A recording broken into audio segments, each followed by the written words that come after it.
Order. I call Mr. Richard Bacon to move the motion. Thank you, Sir Mark. It's a pleasure to serve under your chairmanship. I'm particularly pleased to have the opportunity to introduce this debate on dental services in the east of England, as I've been applying to Mr. Speaker for a debate on this subject for several months. Indeed, I'm quite sure that I'm not alone among honourable members in finding that the subject of access to a dentist is one of the largest items in my constituency postbag and inbox. It's been the subject of numerous backbench debates in recent times. I pay particular tribute to the efforts of my honourable friend, the member for Waveney, and the honourable member for Bradford South, who have jointly sponsored a trio of debates in the last year or so, most recently on the 27th of April. My honourable friend, the member for Broadland, who's also in his place, moved an adjournment debate on the need to establish a dental training college in East Anglia on the 11th of October last year. And I won't say much more about that, except to ask the Minister to reconsider the government's current position on that, because I think my honourable friend made some very good points in that debate. And there have been many other interventions on many other occasions by many other honourable members on all sides of the House. Indeed, another of my parliamentary neighbours, the honourable member for Norwich South, secured number one in Prime Minister's questions last week and asked a question about dentistry. He also managed to include a rather third-rate joke about something to do with rotten teeth and rotten governments, but before he's tempted to repeat that, if he should grace us with his presence, I should point out to the House that I have a fourth-rate joke, just for him, just for the member for Norwich South. Colleagues may have noticed that this debate was scheduled to start, and indeed did start on time, at 2:30 p.m. In fact, given the... Yes, it gets there eventually, doesn't it? That's Lincolnshire for you, Sir Mark. In fact, given the enormous cost of dealing with the pandemic and the inevitable financial consequences and constraints which that's imposed, I think the government's done rather well. But that's not to say it can't do better. I think we all expect it to do better, and our constituents do too. The Commons Health Committee has studied the reform of dental services, and it notes concerns that the government has transferred financial risk from the NHS to dentists, adding that the fixed-term contract may make dentists reluctant to make long-term investments in their practice. The committee observed that the chief dental officer appeared in evidence to argue that if commissioners and dentists acted more flexibly and used common sense and goodwill, then the arrangements would work. But the committee concluded, I quote, "We see little evidence that this will happen." The committee also reported that the total number of dentists working for the NHS and the activity they have provided has fallen, and that the total number of patients seen by an NHS dentist has fallen by 900,000. The conclusion of the Health Committee was that the contract is failing to improve dental services measured by any of the criteria. If honourable members find any of these conclusions eerily familiar, it wouldn't surprise me, because they are from the Health Select Committee's report in July 2008, when the committee had a Labour majority, a Labour chairman at the time, and there was a Labour government. So at least I hope we can all agree that this is a problem that is long-standing and that is not confined to any one government or indeed any one party. And I think there's widespread agreement that the dental contract introduced in 2006 lies at the root of many of the problems we see today. The old item of service method, which existed prior to the 2006 contract, may have had some issues, but as one dentist said to me, it was a system that allowed you to be entrepreneurial. You could just set up a dental practice and put a sign outside and get on with it. Under the old NHS contract, dentists were paid for each item of treatment they provided, an examination, a filling, a crown, a denture. Now they're paid per course of treatment, irrespective of how many items are provided. Thus, a course of treatment involving one filling attracts the same fee as one containing 5 fillings, a root treatment, and an extraction. And as the Duke of Norfolk is rumoured to have said about the rhythm method of contraception, there's only one problem: it doesn't bloody work. And that's the problem we've had since 2006. We have a contract that is not effectively fit for purpose. In fairness, the problems do go back beyond 2006. Indeed, my honourable friend, the member for Waveney, said in his last debate on the 27th of April that the fundamental causes of the collapse of NHS dentistry, and I don't like saying that, Sir Mark, as a supporter of this government, but I don't think the collapse of NHS dentistry as a phrase is too extreme when we're seeing what's happening. I hope the Minister notes that. The fundamental causes of the collapse of NHS dentistry go back over 25 years, he said, with a gradual withdrawal of funding by successive governments and the poorly thought through 2006 NHS contract. My honourable friend, the member for Waveney, added COVID, he said, was the final straw that brought the edifice crashing down. The problems in NHS dentistry have been so well canvassed in so many recent debates that I don't want to rehearse all of them again today, but I will reprise one story from my own constituency. The Manor House dental practice in Long Stratton, in my constituency in South Norfolk, was run for many years by a respected and successful dentist called Dr. Mark Terberg, who, after many years' service, finally retired and sold his practice. After a period, the new managers of the practice got into financial difficulty and the business went under, owing money both to its corporate owners and to the NHS. Dr. Terberg offered to come out of retirement and take over his old practice again.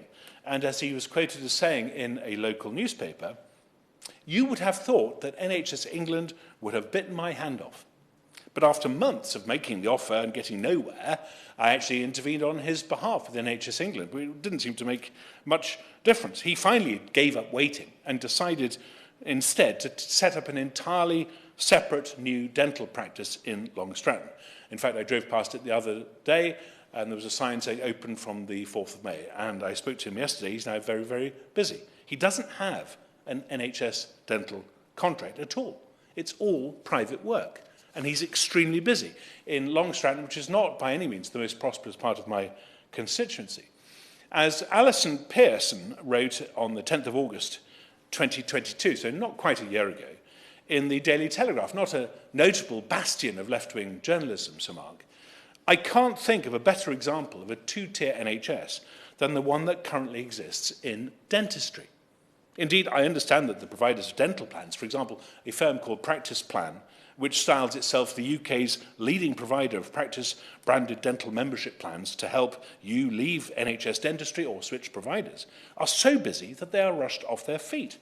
Colleagues will have seen the British Dental Association brief for this debate, which references a much-reported BBC investigation showing that no dental practice in Norfolk or Suffolk or Cambridge was taking on new adult NHS patients, and that this was also true of nearly all dental practices in Hertfordshire, Bedfordshire and Essex. At the end of March, Bupa announced that it would be closing many dental practices across the country. 85 practices were to be affected, with 38 set to close immediately, including 2 in Norfolk, one in Harleston in my own South Norfolk constituency. Although I now understand that in the case of Harleston, Bupa is hoping to sell the practice to a new owner and that the dental practice will not close on the 30th of June as previously expected. The truth is that successive governments have made NHS dentistry a place where dentists increasingly don't want to work. And this is, I think, where we need to focus. I think we'd all like to know what the Minister is going to do about it. I'd like to say a word about money.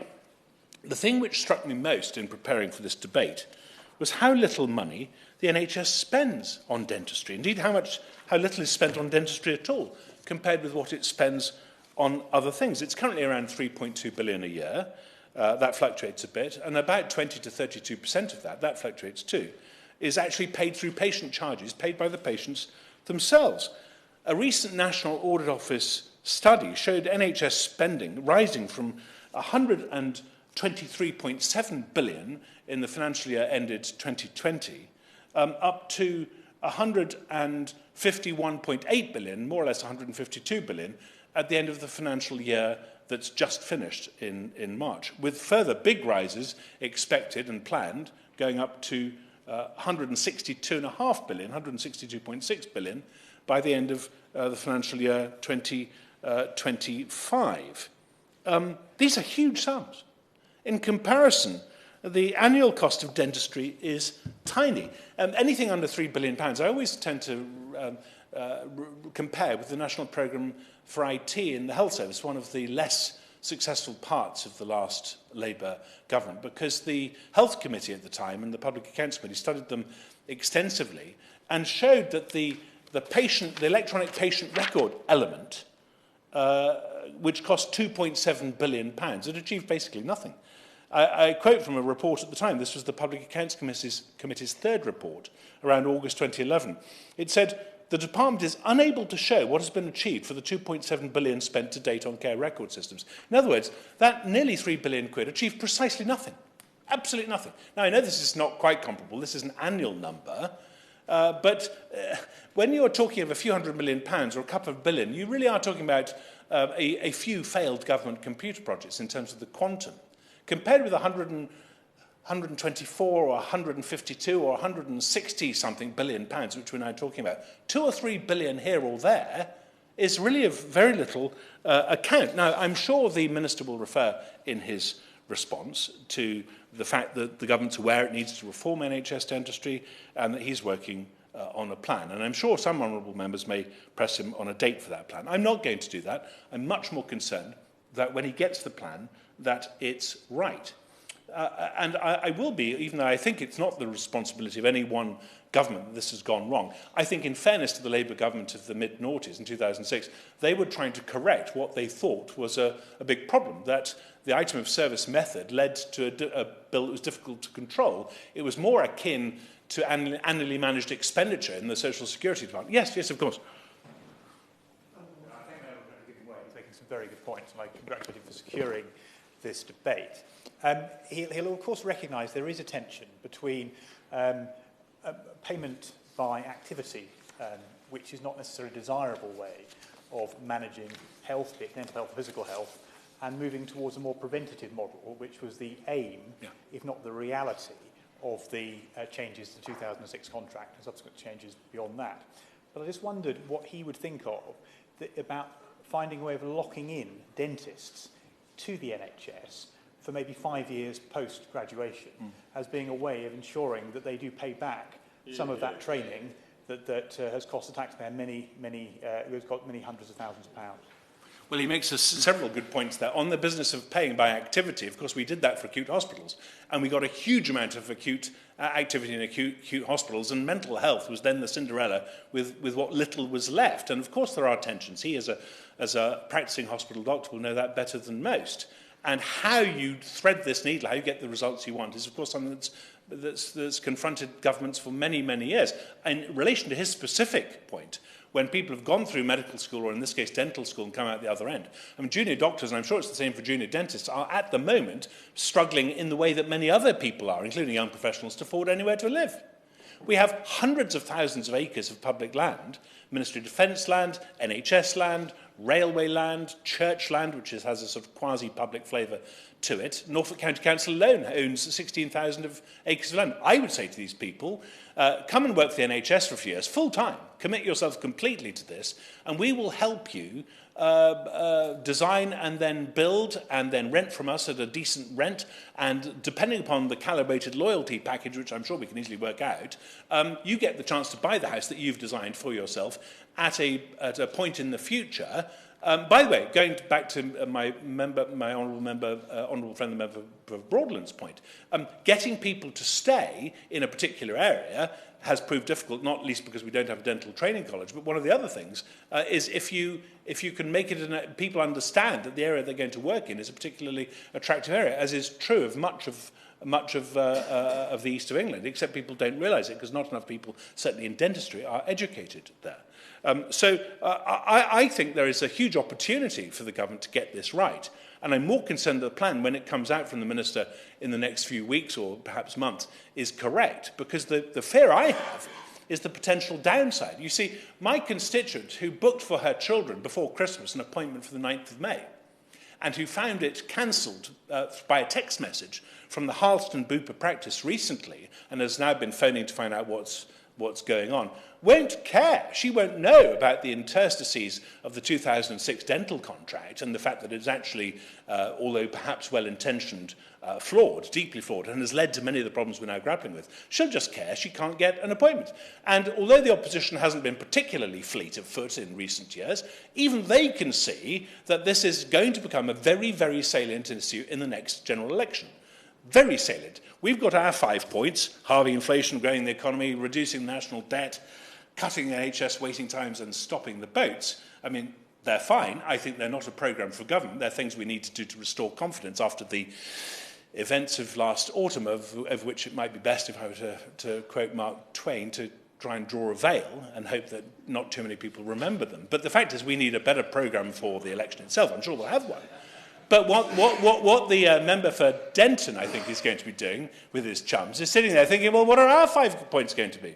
And if we don't get this right, mark my words, Sir Mark, mark my words, the opposition parties will say, well, they've had 13 years to talk about it. I know it started with this 2006 dental contract. They've had long enough. They haven't sorted it yet. And it will become one of their 5 points. And we're talking about such piffling sums of money compared with the overall cost of the NHS that it's simply incomprehensible that we wouldn't deal with this and deal with it properly.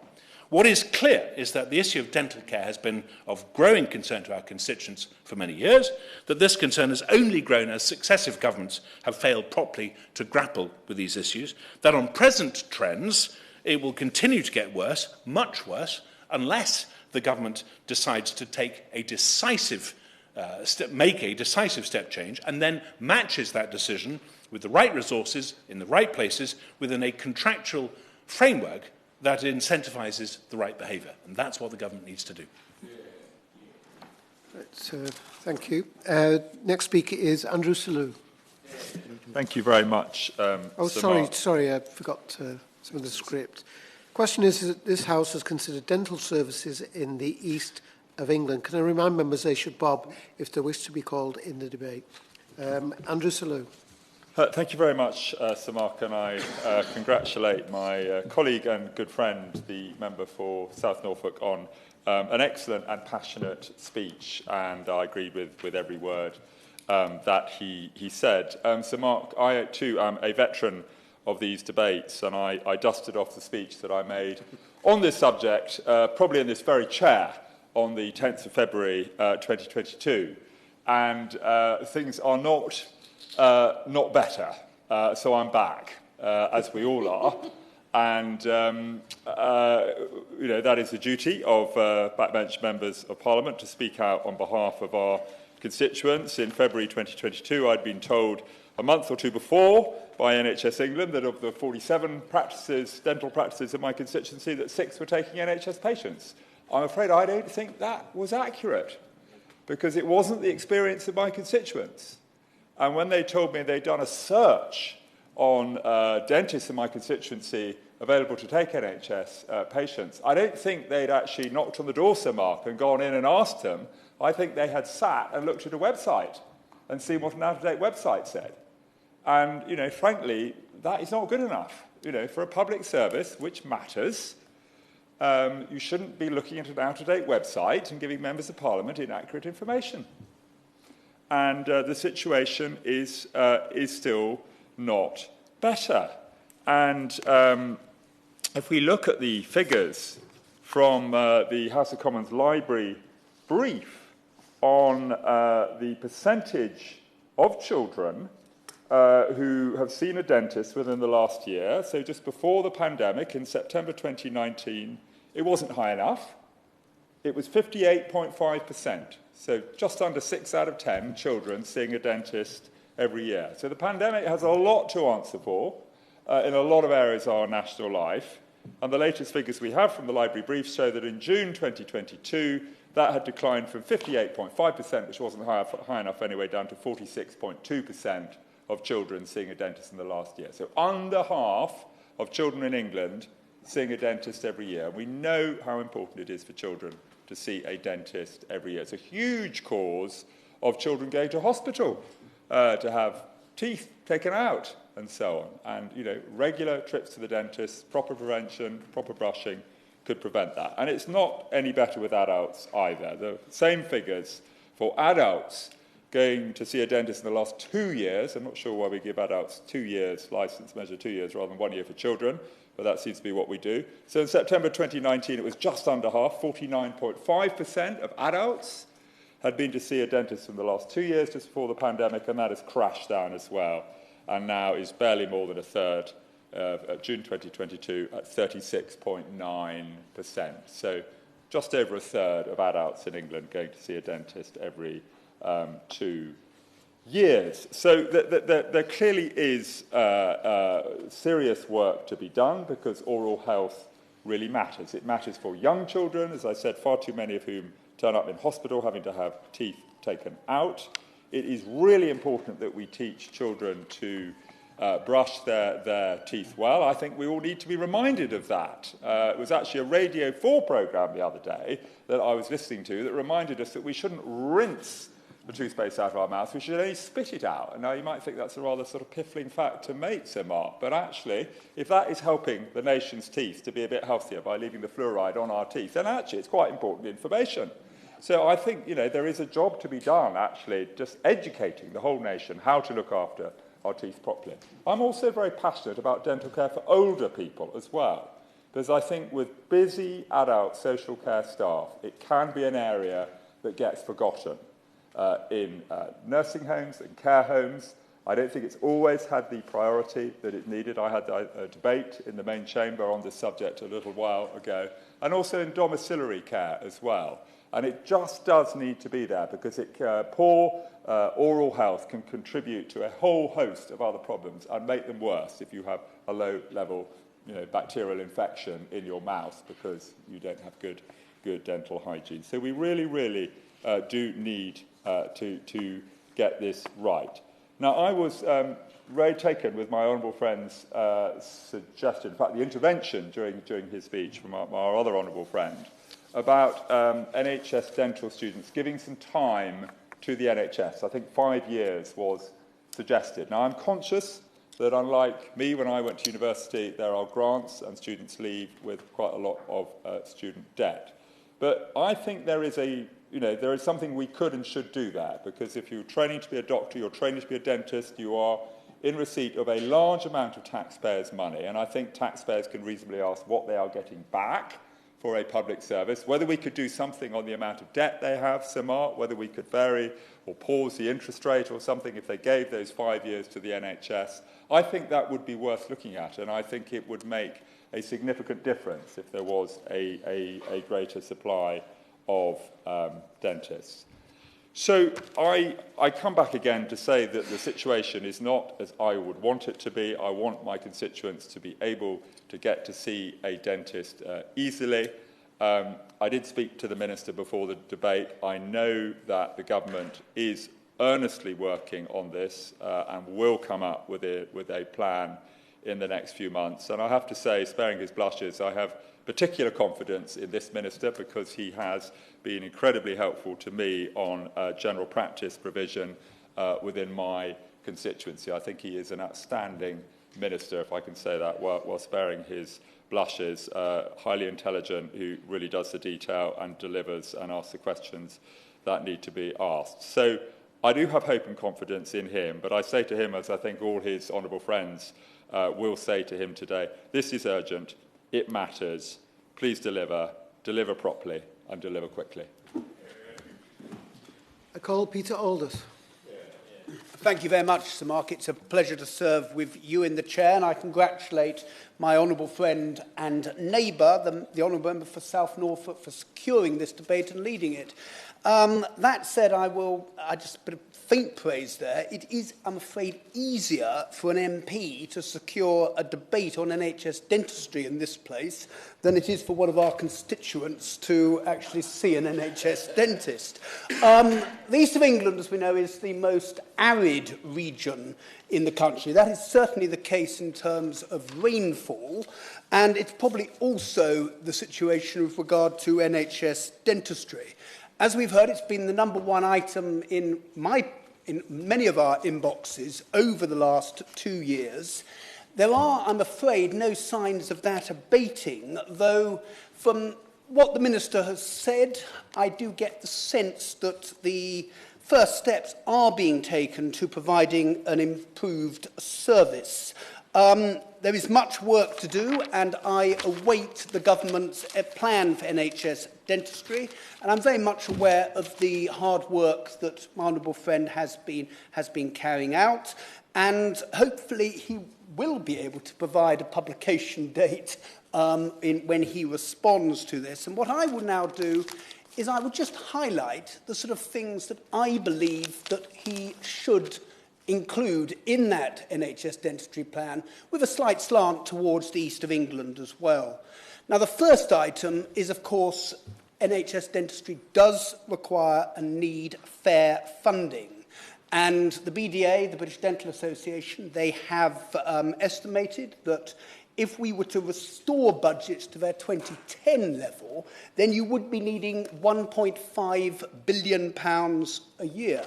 Now, that's not going to be achieved overnight, I recognise that, but there does need to be a meaningful start. And just two things I would highlight on the funding side of things.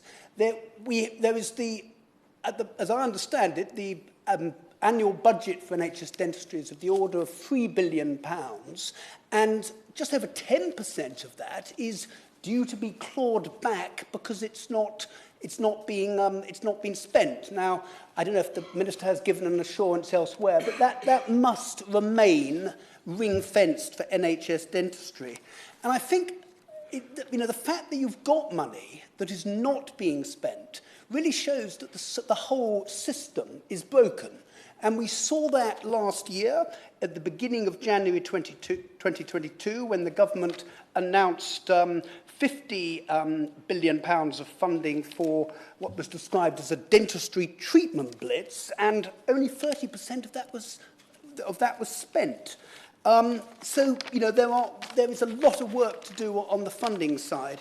I will just also highlight some funding issues from an East of England perspective. And the BDA, the British Dental Association, they did carry out some work before the pandemic that showed that spending on NHS dentistry in England does lag way behind what it is in Scotland, Wales and Northern Ireland.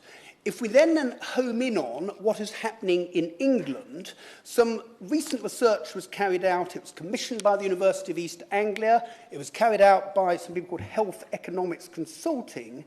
And it very much showed that the East of England is the poor relation in terms of NHS dentistry compared to the rest of England. In the Midlands, they showed, this was for 2018-2019, spending on NHS dentistry was £78 gross expenditure per head. In the North West, £75. In the North East and Yorkshire, £70. In London, £69. In the South East and the South West, £59. In the East of England, I'm afraid we are the tail end Charlies at £39 per head. And so, Mark, on that £39, I would submit there are a great many steps that we do need to be taking to address that particular inequality. My second point, as we've heard, is I'll be moving on to contract reform. The 2006 contract is discredited and it does need to be replaced. From what I can gather from what the government say and what the BDA say, we have moved beyond what I would describe as the talks about talks phase of negotiations, and they are in meaningful discussions. And this mustn't just be tinkering with the contract, it must be complete root and branch reform. And some of the ingredients I would suggest we need for that new contract is we must make a clear break with the UDA, the Units of Dental Activity system of funding. We must discard the straitjacket as to how many patients NHS dentists can see. If they don't see enough, they get fined. If they see too many, they have to pay for it. We must ensure that more complex and lengthy treatments are properly rewarded and NHS dentists are not discouraged and penalised from performing them. We must prioritise prevention. And I think, particularly from the East of England's perspective, somehow we must find a way of motivating NHS dentists to come and work in rural and coastal areas. The third point I'll move on to is recruitment and retention. And I think another plan we are awaiting is the government's workforce plan for the NHS and the care sector, and dentistry and must feature extremely prominent in that. In the short term, we do need to be recruiting more dentists from overseas. We have a situation in the Lowestoft, in the Lowestoft area, actually in Beccles, where there is an NHS dental contract to a group called the Dental Design Studio, and they have been trying for some months to actually recruit 3 dentists from overseas. I think they're moving forward, but the issue of the overseas registration examination is carried out by the General Dental Council. It is moving fairly slowly. I've liaised with the Minister on this in the past, and that there is a backlog of applicants which does need to be removed, addressed as quickly as possible. Moving on from that, we do need to be training our own dentistry practitioners. That is hygienists and support work staff, as well as dentists themselves. And with that in mind, the University of Suffolk have set up a community interest company which has the objective both of carrying out treatment and also training, and with the creation of hubs. And it is an initiative that is up and running, and it does need additional funding so that it can be rolled out further across the region. And I would ask the Minister to do all he can to provide that funding. Longer term, there is the issue of a dentistry school, and we do not have a dentistry school in the east of England. We do actually have both the University of Suffolk and the University of East Anglia, who have thrown their hats into the ring to have a dentistry school. I think what the government need to do is just assess strategically in which regions we need dentistry schools. And I believe that there is a very big vacuum in the east of England, and then probably the UEA and the University of Suffolk do need to get together to come forward and put together one case rather than competing with each other. My 4th point is prevention. And as we mentioned, the new NHS dentist contract must have an emphasis on prevention, and the NHS does need to work closely with local councils in promoting better public health. And a point I would just quickly highlight is fluoridation. Now, it's not a particular issue in the east of England, but in one of the many debates we've had on NHS dentistry in this very chamber, I can remember the honourable member for Mole Valley, who himself is a practicing dentist, and he was highlighting the situation in Birmingham, where he, as a dentist, can actually tell which part of the city someone comes from by looking at their teeth, because he can tell, and he knows whether they've got the water is fluoridated in that particular area. So I think that is a compelling issue which does need to be taken forward. I will also just highlight children's dental health. And 2 years ago in Lowestoft, an organisation called Lowestoft Rising, they got together with some local councillors and they bought toothbrushes and toothpaste for the under-7s. It was an extremely successful project, and very quickly they had parents coming back and saying, can we have more? Unfortunately, more wasn't available, but it was suggested to me that we should be looking perhaps at 0 rating toothbrushes and toothpastes for the under-7s. And that is something I think longer term, we do need to look at very, very closely. My final point, Mark, is accountability and transparency. There does need to be improved accountability and transparency with NHS dentistry, and I think we have made a significant step forward with the transfer of procuring going from NHS England to the new integrated care boards in the Norfolk and Waveney area. This happened as from the 1st of April. It is important that dentistry is properly represented on those ICBs, and from the feedback we've had from the Norfolk and Waveney ICB, they're very much getting to work with the problem. They're producing a 1-year plan for short-term interventions, and next March they'll be looking to produce their long-term dental strategy. And a point from my perspective, which is a major improvement, if I have a complaint about NHS dentistry, I can now go to the local NHS commissioners who I go to on other issues and who do give me a very good and quick and proactive response. Now, in geographical terms, and I'm reaching my conclusion, Sir Mark, is that East Anglia is probably the largest dental desert in the UK. And what we do need to be doing, metaphorically at least, with immediate effect, is bringing in the irrigators and sinking the boreholes. As I said, some preparatory work has been done that will enable us to improve the situation, but we do need that government dentistry plan as soon as possible. And whilst this plan is going to cover the whole of the UK, it must also address those specific problems in the east of England. That's our historic poor funding, the challenge in recruiting and then retaining dentists in our region, and the lack of the training facilities. Now, I look forward to the Minister's response.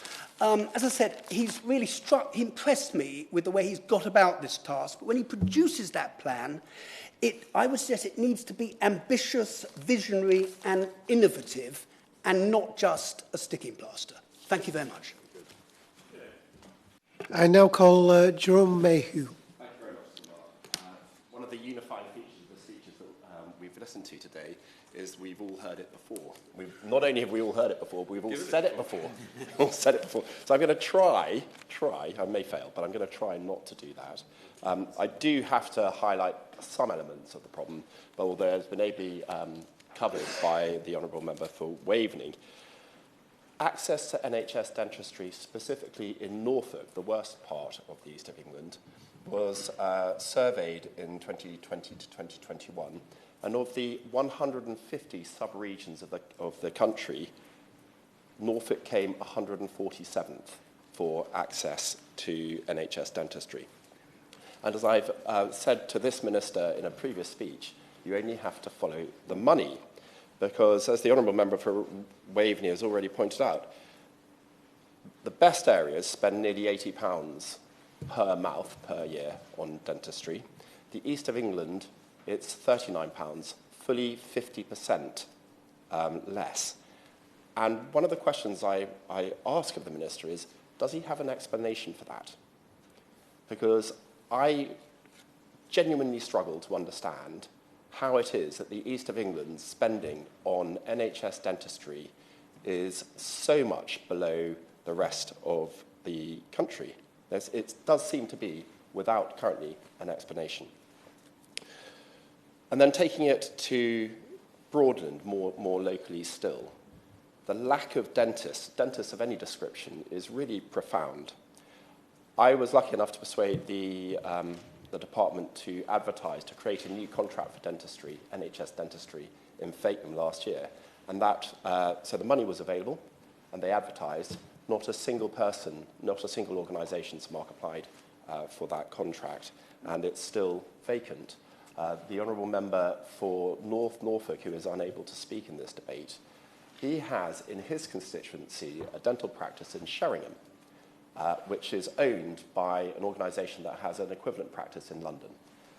That organisation has been advertising consistently for a new private dentist in Sheringham for 10 years, and they have yet to have that role filled, whereas during the same time, multiple positions in their London practice have been advertised and have been filled.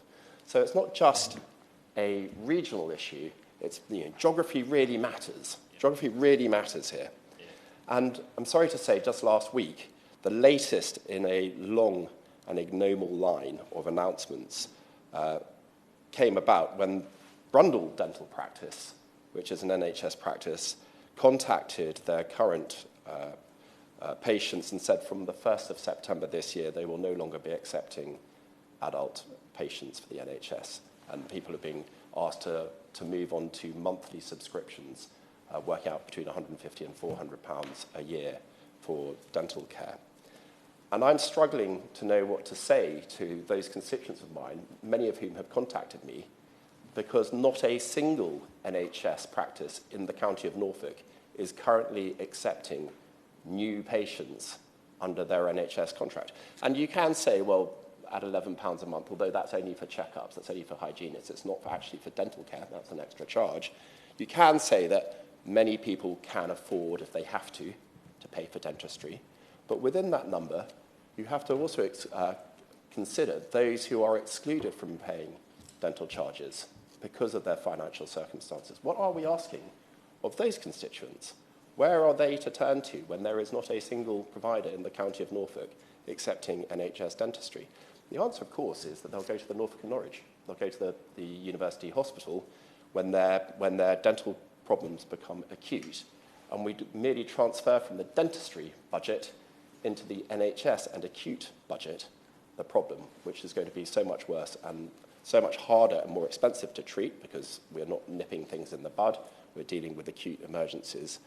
And it cannot be the right answer. Now, the reason why I didn't want to prolong the agony of discussing what the problem is because I know this minister gets it. If he wasn't educated before, he's certainly been educated by many members in this room, and either here or in the main chamber on numerous occasions, but it's already been fed back. We on this side have great confidence in the minister, in his grip and grasp and focus on this issue, and we know that there is a dentistry plan that is imminent.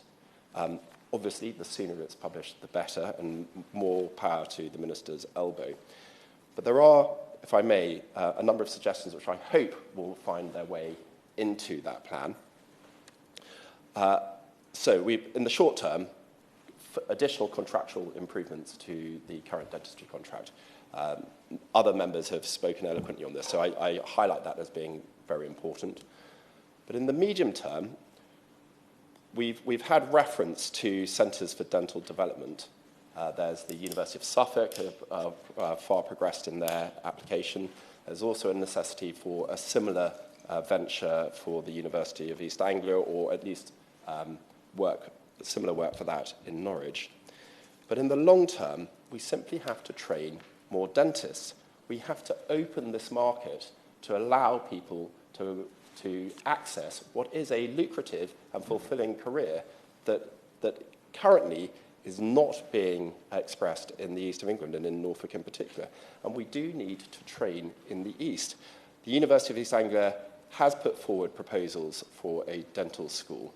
And we know from the medical school that they founded about 10 years ago that because they survey all of their graduates each year, they know definitively that about 40% of the graduates of the medical school in Norwich go on to take their first job locally. That single act of setting up a medical school, a dental school, in Norwich, linked to the Quadram Institute and the research work at the Norwich Research Park with the human biome, that is the long-term solution. And so I hope that the medical plan will look beyond the national numbers, where I was told by the NHS that they think roughly the right number of dentists are being trained each year. I dispute that because it's been 7 years since they've actually surveyed what those dentists are up to. They have no idea, Sir Mark, whether those dentists which are notionally on their books have retired, gone abroad, or working in the NHS, working part-time in the NHS, working privately, or none of the above. Well, my honourable friend, yes, sir, with pleasure. Give way. I'm very grateful, and he's making a powerful point about the link between where people train and where they work. I would just gently, through him to the Minister, make the point that the East of England is quite a large area, and Norfolk and Suffolk are deeply wonderful places, which are great affiliation, but they are quite a long way from Bedfordshire, which is also in the east of England. So if we were to think that job done by training all these dentists in Norwich or wherever, I want to know what that's going to mean for the good people of Leighton Buzzard, Dunstable, Hatton Regis and the surrounding villages. So I would just sort of put that marker on the Minister's mind through him. Well, I think that's fair enough. It is the case, however, that if you grow up in the east of England, whether it's in Norfolk, Suffolk or even Bedfordshire, there are only two places where you can train. One is Birmingham and the other one's London. There is no other place in the entire east of England where you can train. So is it surprising that we have a dearth of dentists? Is it surprising, particularly in rural areas, that we don't attract dentists who are newly qualified, therefore likely to be in their early mid-20s? Do they wish at that stage, in large numbers, to relocate to a rural location?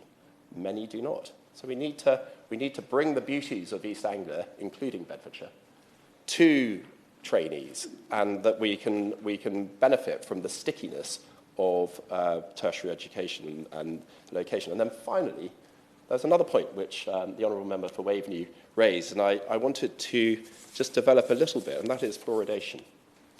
There is no fluoridation in Norfolk at the moment, and perhaps it shows, because when looking at the data, it's not universal. The level of decay across the teeth of Norfolk is not universal.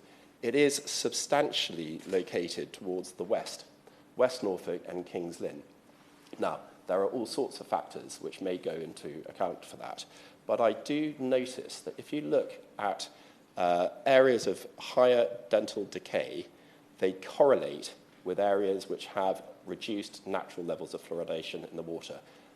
The lowest levels of fluoridation naturally occurring in the water in Norfolk is around King's Lynn. So I just raise that as an issue that I hope the plan will address. Thank you. Next to speak, Matt Warman. Sir Mark, and I congratulate the Honourable Member for South Norfolk on securing this debate, and although my constituents do use the facilities of the East of England, I welcome his hospitality in this debate as well. But this is a shared issue, especially for many of those in the southern part of my constituency, and I wanted to speak today because, as we've heard from so many other members, this is not, for me, not just a top issue in the postbag, but the top issue in the postbag, particularly on social media. We all, I think, feel the immense frustration of our constituents on this really important issue. In Lincolnshire, nearly a quarter of 5-year-olds are suspected of having tooth decay. Last year, a dozen Boston children had teeth removed. So the problems that we've heard about in the East of England very much present in my part of the world as well. And as I say, the burden of that is in part falling on the services provided in the East of England, which is why I do think it is relevant to be speaking today as well. So real problems. I asked my office to do what I called a secret shopping exercise because, like the Honourable Member for South Bedfordshire has said a moment ago, I didn't trust the data that I'd been provided by NHS England either. Today, when we do that secret shopping exercise, just a single NHS practice is offering access to new patients, and even then only to children. So there are huge problems of local provision. When I spoke to the ICB, who has recently, as we've heard, taken on the responsibility for that, they said, as we've heard today, that there are particularly acute issues in coastal areas, that there are particularly acute issues in rural areas, and as we've heard today, they pointed out that there are no silver bullets on any of this. But they did raise a few things which I will augment the excellent contributions from the previous speakers with. The first issue that they raised was the enormous backlog in the GDC exams. I gather there are some 1,700 people seeking to take those Part 1 exams, and the GDC website does not even tell us when they plan to put another exam on. When they do, it's likely to put just 150 people through it.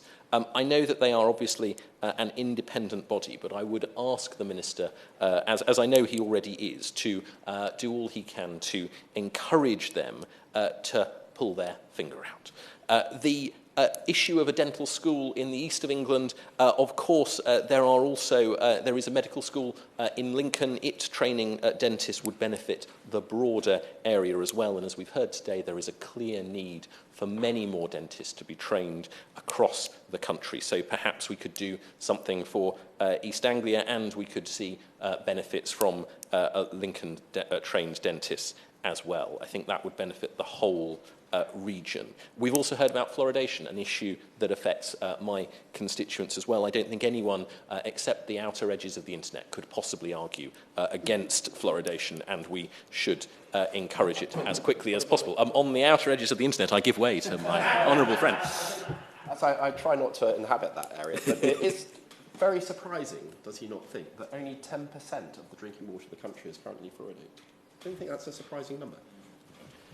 It is a surprising number, and there are, as I'm sure he knows, issues that the water companies raise that are to some extent legitimate. But the overall public good of raising that issue, of raising that number, is obvious, and it is something that will pay real dividends relatively quickly. It would be public money well spent.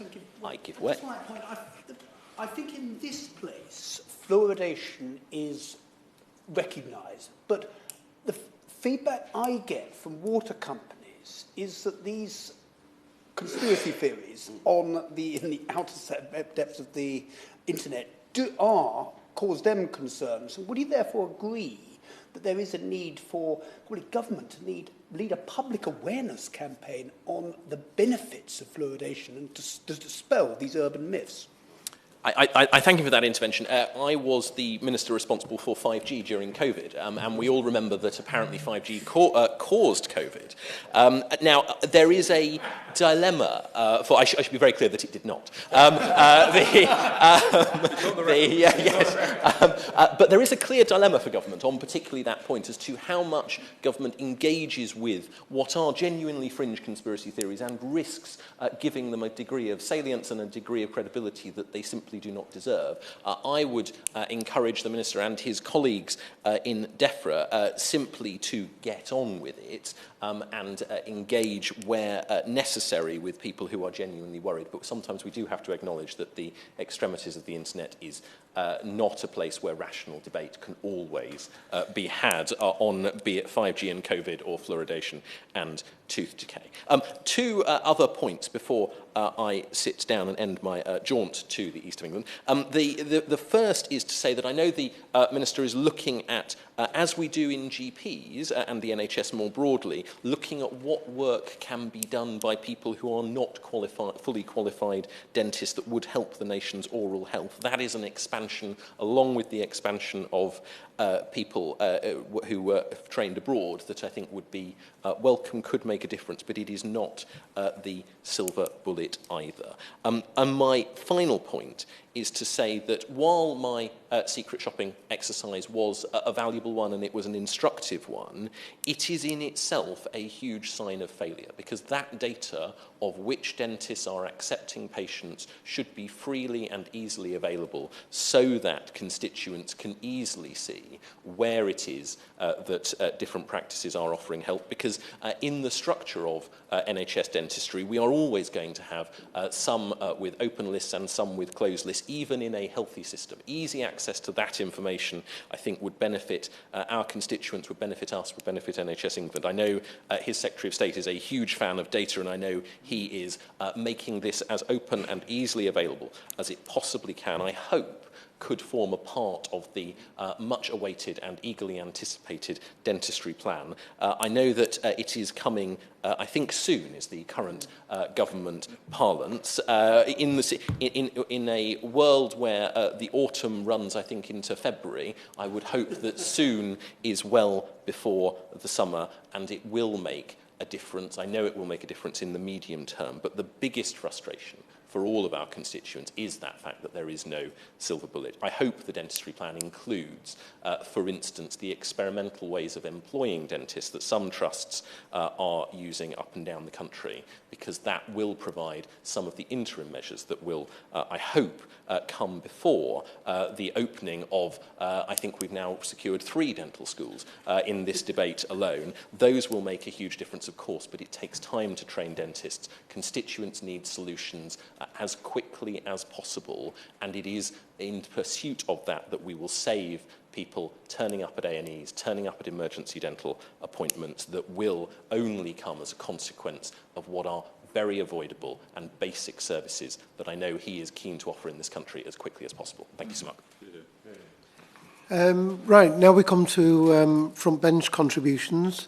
I call Andrew Gwynn for the Labour Party. Thank you very much, Sir Mark, and as ever, it's a pleasure to serve under your chairmanship. I also want to commend the honourable gentleman, the member for South Norfolk, for securing this important debate and actually for setting out what I think are really important points, not just for the people of the east of England, although it has been impressed on me in the course of this debate that there is a specific issue that is pertinent to the east of England, but actually for the whole of England itself, because dentistry is not anything where we would want it to be in any part of the country, notwithstanding the very differences in regional funding and access that we have heard.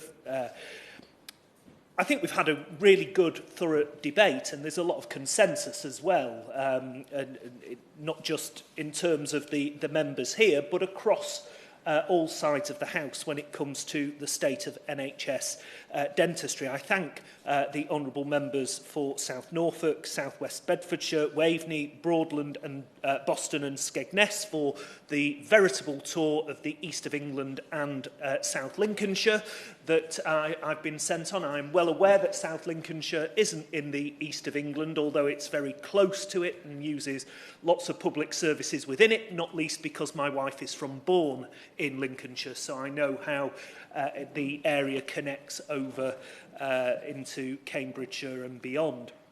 I'd also want to mention the honourable gentleman, the member for North Norfolk, because he will have constituency issues that he would have dearly loved to have raised in the course of this debate, but having been a parliamentary private secretary myself, I know that PPSs must be seen and not heard, and therefore it's one of the curses of the job. The great part of the job is you get to work with some wonderful ministers and you can lobby them behind the scenes on all these issues. The downside is that your constituents don't see the benefit of that for most of the time. And also the honourable gentleman, the member for Central Suffolk and North Ipswich, who made, I think, some really important interventions in the course of this debate. Now, it's already been referred to that we've been here before. I recently participated on behalf of the Shadow Health and Social Care team in the backbench business debate that the honourable member co-sponsored and spoke about people having to remove their own teeth, about patients waiting over 3 years to access dental care, of individuals becoming addicted to painkillers because they can't get treatment. These examples could go on, but all point to a simple fact: NHS dentistry is in crisis and it is not working for the people who need to access those treatments now. Now, we've all heard from constituents at a loss about what to do, who are waiting day in, day out in utter agony and are crying out for some action on NHS dentistry. As the honourable gentleman for South Norfolk made clear in his own contribution, these problems are particularly acute in the east of England. In 2022, there were no dentists registering new patients in the whole of Suffolk, Norfolk or Cambridgeshire. In Norfolk and indeed in Waveney, there are only 38 NHS dentists per 100,000 people. It's little wonder then that we hear stories of DIY tooth extraction, of Norwich Hospital treating more people than ever before for opiate addiction, and in some parts of Norfolk, 40% of under fives suffering from dental decay. Now, Sir Mark, we cannot go on like this, either nationally, across England, or indeed, for the purpose of this debate, in the east of England itself. Over the last decade, net spend on dental practices in England has been cut by over a third, with 2,000 NHS dentists quitting in 2021 alone. Now, there has been, and you know, this is not just true of this government, as we've heard. There have been issues over a long period of time, and it has been compounded over a long period of time. The honourable gentleman in opening and other members have mentioned the 2006 dental contract. As I pointed out in the chamber at the backbench business debate, by the 2010 general election, there was consensus on the effects of the 2006 contract. The last Labour government had recognised that the dental contract needed reforming and indeed pledged to do so in its election manifesto of 2010. So too did the Conservative Party. It was in their election manifesto in 2010 as well. It would be remiss of me not to make this point, as the honourable gentleman kind of alluded I was going to. You guys have had 13 years to fix that dental contract, and it is of frustration, and I'll put it no stronger than that, of deep frustration, that in the course of a decade and 3 years, that has not happened. Now, I say that and I said it before, there was not a golden era of NHS dentistry before the 2006 contract. The honourable gentleman mentioned in opening that before 2006, dentists were paid for each treatment, and that worked in the interests of dentists, didn't always work in the interests of patients. There is a reason, and I said this before, why my mouth is full of metal, it's full of crowns and fillings, and it's not that I ate more sweets than my children did, or that I brushed my teeth less well than my children do. It's because dentists were incentivised to maximise the amount of work they did, because that's how they got paid, drill and fill. And that wasn't always in the interests of public health or the patient. And it was not a bad thing that the Labour government sought to make changes to bring NHS dentistry more in line with private dentistry, where the emphasis was on prevention rather than on drilling and filling. But it didn't work. I make no bones about that. That contract needed to be reformed, and it needed to be reformed a long time ago. But in a similar vein, there is still no sight of the NHS workforce plan, and I say this at every opportunity where I face this minister or others in his department.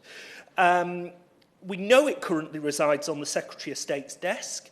And this is despite the fact that 90% of dental practices with a high NHS commitment still find it difficult to recruit a dentist. So the key question to the Minister then is what he plans to do to address the crisis in dental care across England, and how the government plans to tackle the dental deserts causing misery to millions of people, particularly in the east of England. I'd also appreciate an update as to why the government is yet to publish the workforce plan in full, and when we can expect its release. Sir Mark, it's also important that the Minister recognises the extreme health inequalities that are widening to record levels. Children living in the poorest parts of England are around 3.5 times more likely to have rotten teeth removed than those in the more affluent areas. This problem is set to get much worse, with families unable to access basic oral hygiene products due to the cost of living crisis. And I was very interested to hear of the project in the honourable gentleman, the member for Waveney's constituency. And I do think it's things like that that can make a big difference for a small amount of cash at a very local level. So what steps is the Minister planning to take to address these growing inequalities, and what assessment has he made of the continued impact of the cost of living crisis on families unable to access oral hygiene products? Now, we on this side of the House have been clear since 2010 that tackling the crisis in dentistry has to be an absolute priority for any incoming government, and I include the possibility of an incoming Labour government there. We've got a big job of work to do across the whole of the NHS, and I understand the predicament the current government are in, but the last Labour government brought waiting lists down across the NHS from 18 months to 18 weeks, and we will do the same again. We want to see the future of NHS dentistry secured, and we would provide the staff, the equipment and modern technology needed to ensure patients get the care they deserve. And the honourable gentleman was absolutely right. If the government doesn't move on this territory, the Labour Party is there, because we have set out how we will pay for the next generation of doctors, nurses, healthcare workers, and indeed dentists with our workforce investment paid for by abolishing the non-dom tax status. We can begin to chip away at the dreadful oral health inequalities we are seeing across England. But also, we would train 5,000 new health visitors who work closely with families to promote and prevent ill health. We already know that health visitors have the potential to improve dental attendance and oral health in families least likely to engage with dental services, a role that cannot be overlooked. Sir Mark, in closing, people in the east of England and across the nation deserve much better NHS dentist services than they are currently getting. Slowly but surely, we are seeing the creation of the two-tier system that the Honourable Gentleman set out in his opening remarks, where those who are able to pay are receiving essential care and those who are not are languishing in utter agony, unable to find a NHS dentist. The next Labour government stands ready and waiting to act to rebuild NHS dentistry. Until then, however, I urge this government to get to work and to do so now. Too many people are suffering, and this current state of crisis must not be allowed to become the new normal. Thank you. Okay, I call the Minister, Neil O'Brien. So, Mark, I would like to start by thanking my honourable friend for South Norfolk for securing this very important debate today. It was a reminder of what a brilliant speaker he is. This is the number one issue that I am working on. I've already had 2 meetings on dentistry already today, and this is something that we are working at pace on. I know there are challenges accessing dentistry across the country, and recently there have been particular issues in my honourable friend's constituency. We're committed to tackling those issues, not only in the east of England, but right across the country. And my honourable friends, are quite right about the scale of the challenges that are needed here. And they are indeed particularly acute in the east of England. Colleagues who are here today and other colleagues from the east of England are first in my mind when I think about all those who are contributing ideas to our forthcoming dentistry plan. During today's session, Sir Mark, Central Suffolk, the Honourable Member for Central Suffolk and North Ipswich talked about how we get students to do more for NHS dentistry. The Honourable Member for South West Bedfordshire talked about how we must encourage preventative work, particularly for children. I completely agree. The Honourable Member for Waveney talked about the challenge of under-delivery, about how we had to have proper reward for complex types of treatment, and how we incentivise dentists to move to areas like the east of England. These are all things that we are working on. My honourable friend from Broadland talked about the unjustified variations in coverage and investment around the country, frozen in time by that 2006 contract, and the imbalances in training in different parts of the country. And I was glad to hear various honourable friends and members talk about the importance of fluoridation. We legislated, of course, last year to enable that to make progress for the first time since the 1960s. The honourable member, my honourable friend for Boston Skegness, talked about how we must bust the backlog at the GDC. I met with the GDC again yesterday to work on exactly that issue. He also talked about the importance of accountability and greater transparency, and again, that is something that we are working on right now. And it would be remiss of me, Sir Mark, not to mention the Honourable Member for North Norfolk, although the rules of this place don't allow him to speak in this debate. Honourable friends from the east of England will not be at all surprised to hear that he, as the son of a dentist, is playing a leading role in pressing us forward to move more quickly on dentistry, even more quickly, of course. So, my honourable friend from South Norfolk talked about fundamental reform to the NHS dental contract. He is correct, and we need to go further, but we have started to reform the contract for the first time since 2006 with the package of changes that we brought in last July, which is an important first step in addressing some of the challenges facing the sector. But we know that, of course, we need to go further. Those initial reforms have been received well by the profession. They're starting to have a positive impact. We created more UDA bands to better reflect the fair cost of work and to incentivise NHS work. we introduced the first ever minimum UDA value to help sustain practices where UDA values are particularly low, and the East of England is a good example of a place where that is the case. We allowed dentists to deliver 110% of their UDAs for the first time to encourage more activity from those who do want to do more. And we made it a requirement for dentists to keep their availability for NHS patients up to date on the NHS website, an issue that a number of honourable members have made a reference to in this debate. We also made it easier, or started the process of making it easier for dentists to come and work in the UK. And last month, legislation came into force which enables the General Dental Council, the GDC, to increase the capacity of the overseas registration exam, exactly as honourable friends have argued for in this debate. Plans are advancing, as some people have mentioned this debate already, for a Centre for Dental Development in Ipswich. Further plans are also emerging elsewhere, including in Norfolk. We're also doing longer-term preventative work on things like expanding fluoridation, changing the law in the most recent piece of legislation last year was part of it. We also secured funding, first to expand fluoridation across the North East, subject to consultation later this year. The reforms to split Band 2 has been welcomed by the profession, likewise the introduction of the 110% option. And I'm pleased to say that we can now see that the proportion of the new Band 2Bs is increasing, and dentists are using the new flexibilities that we have introduced to prioritise those with higher needs. We can see, in terms of delivery, that the number of patients seen in the year to March is up by nearly a fifth on a year earlier, but of course we must go further. And these changes that we've made are just the start. I'm under absolutely no illusion that there are significant challenges that we have to address.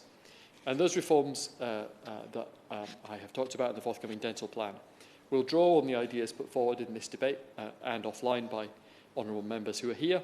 They will build upon those initial banding changes and improve the payment model, ensure that we continue to improve access, particularly for new patients.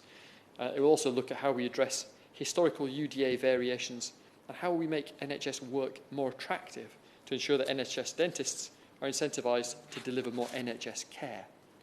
I think that the move, the delegation, the devolution of dentistry from NHS regions to ICBs, as various honourable members have pointed out, is an improvement. It provides an opportunity for much closer integration with other local care services, but also much more accountability and transparency, that you can much more easily go and see the person responsible for delivery in your area. And that is something on which we will build in our dentistry plan. So I thank my honourable friend for raising this very important debate. I hope he's reassured a bit that we have started to reform NHS dentistry to improve services not just in the East of England, but for all areas, and we will continue to build on these reforms that are planned for dentistry, on which we are working at pace. I call Richard Bacon to wind up the debate. So, Mark, thank you very much. I've enjoyed listening to the remarks of every contributor. First of all, to my parliamentary neighbour, the member for, I was going to say the member for Aldous, I mean the member for Waveney. Although if you go around my constituency, you'll find quite a lot of Alduses, whether they're all related or not, I've not yet established, but you scrape under a stone anyway, you'll quickly come across an Aldous in East Anglia. And he did a tour d'horizon, gave us a tremendous summary of the expertise he's gathered over the last few years. And he really has led the way in drawing this to the attention of other honourable members, together with the member for Bradford South. And I pay tribute to him for that. I'm deeply in his debt personally, because reading his debates was a great way to read my way into the subject, one which I personally was drawn towards, not because of any expertise, but because of my constituency postback. And we've heard from all honourable members, Sir Mark, that that's the same. I think opinion pollsters are sometimes behind the curve in terms of what is a salient issue. We all know, as honourable members on all sides, that this is the top issue facing us. And my plea to the Minister is not to go so fast that he gets it wrong, but to bide his time, make sure he's taken it all into account, talked to his Secretary of State, who, by the way, Sir Mark is an East of England MP from North East Cambridgeshire and faces the exact same problems in his constituency postbag as we do, and comes up with an answer that is attractive and that provides a lasting change. That's what we want to see. The member for Central Suffolk raised another of my parliamentary neighbours, Central Suffolk and North Ipswich, raised the interesting point of what we do to encourage people who've had money spent on them by the NHS, even if they are, as the member for Bedfordshire said, paying through fees themselves, to stay in the NHS. And I would be open to a wide variety of methods for doing that, including forgiveness of part or perhaps all of student loans. We need to make radical changes. The member for Broadland quoted a startling statistic: £80 per head for the best in the areas that have the best dental care, and only £39 in parts of the east of England. The thing that really annoys me about this more than anything else, Mark, is the east of England, outside London and the southeast, is the fastest growing area of the country. It's the one that adds the most GVA to the economy outside of London and the southeast. This is an argument that MPs, certainly in Norfolk and elsewhere in the east of England, have been making for many years. We've been saying for years, give us the infrastructure, give us the broadband, give us the rail connectivity, give us the mobile telephony that actually works, so you don't have to go 100 yards down the road and stand on one leg and hope there's an hour in the month before you can actually get a mobile telephone signal. And we will give you the economic growth. Going back to the Prime Minister's point, I seem to remember one of them was about economic growth. And yet here we are, contributing so much into the economy and not getting enough back, not getting our fair share back, when the opportunity in the east of England is unrivaled in the UK. The golden triangle that exists, or could exist, between the hotness, if you like, the economic hotness and the innovation and the intellectual firepower of Cambridge, the Norwich Research Park in my own constituency, which contains world-leading advances, scientists looking at world-leading advances in genomics and in plant science, and the technology in Ipswich at the BT Labs at Martlesham. That golden triangle represents an extraordinary opportunity for the whole of the United Kingdom. I was recently at the Cambridgeshire Development, I'll give way in a moment, I was recently at the Cambridgeshire Development Forum, and I heard the people in Cambridgeshire talking about East-West Rail, comparing themselves with Boston and with Silicon Valley, but saying they don't have enough room to grow. Boston in America, of course, I say to my colleague, and saying they don't have enough room to grow, to which the obvious answer is, you've got loads of room to grow, you've got the whole of the east of England, and if you're an investor from Dubai or Shanghai or Dubai, it all looks like Cambridge. We have a huge opportunity, but we need not only to have the infrastructure, we need to have the world's best medical and dental services as well. I give way. In an uncharacteristic slip, I think my honourable friend has had a momentary lapse of forgetfulness because he forgot to mention the world-leading research in Cranfield, which I'm sure he was going to add to his golden triangle of opportunities in the east of England. I'm sure it just slipped his mind accidentally. It might make it more of a pentagram, but I certainly did mean to mention Cranfield. Of course I did. He knows that in South Norfolk we speak of little else. I wanted to I don't want to take up too much time, Sir Mark, although we are ahead of time slightly, but the member for Boston himself referred to the fact that he's not technically in the east of England. I think he, last time I looked, and I had a mad great-great-aunt who lived in Brigg in Lincolnshire. Lincolnshire has always been in the east of England as far as I'm concerned, and he's very, very welcome at this debate. And I had a great interest in what he said, although if it's true that the wilder fringes of the internet have got worse in recent years, and that the honourable member was responsible for 5G, who, Sir Mark, should we attribute? To whom should we attribute the extra growth in the wilder fringes of the internet, if not the honourable member for Boston and Skegness? I only pose the question. Now, the member for Denton really surprised me, because I remember him when he was Shadow Secretary of State for the DCLG portfolio, when he mostly appeared at the dispatch box like some sort of angry, avenging angel. And the fact that he's capable of sounding rather rational and sensible was something of a surprise to me. It was also, I'm afraid to say, the case that he confirmed my worst fears. That Can we confine ourselves to the issue of dental services, please? And as the member for Denton was saying about dentistry, it definitely needs to be improved. And my worst fear has been confirmed by the member for Denton, that if we don't focus on this sufficiently, if the Minister doesn't focus on this sufficiently, the member for Denton and the opposition will, and they will produce a solution which, whether it will be delivered or not, would be found attractive by, in my fear, too many people. Fortunately, we have in the Minister someone whom several of our colleagues have reposed confidence and said so publicly. On the one occasion when I bumped into the Minister when we were both on holiday, it was in a second-hand bookshop in Hay-on-Wye. And I know he's a cerebral fellow. I know he thinks very carefully about these issues. And I take very seriously the assurances that I've had from our colleagues that he's looking at this extremely closely. I would just say to him in conclusion one thing, which is if he produces, this is really the acid test, if he produces a dental plan that can be delivered speedily, if he negotiates successfully, not just with his own Secretary of State and East of England MP, but with the Treasury, to produce the resources that are required to do that, he will quickly give our own constituents reassurance that the National Health Service dentistry service can be, the National Health Service's dental provision can be a place where dentists want to be, want to work, and want to thrive and to have successful careers. If he can do that, he will make a significant contribution to our success at the next general election.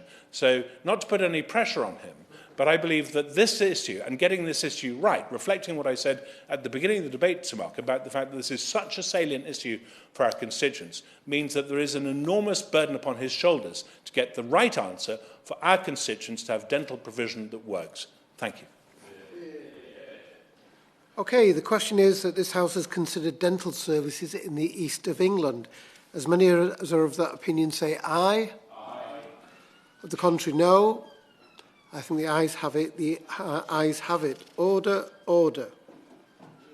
The meeting is now suspended until 4 p.m.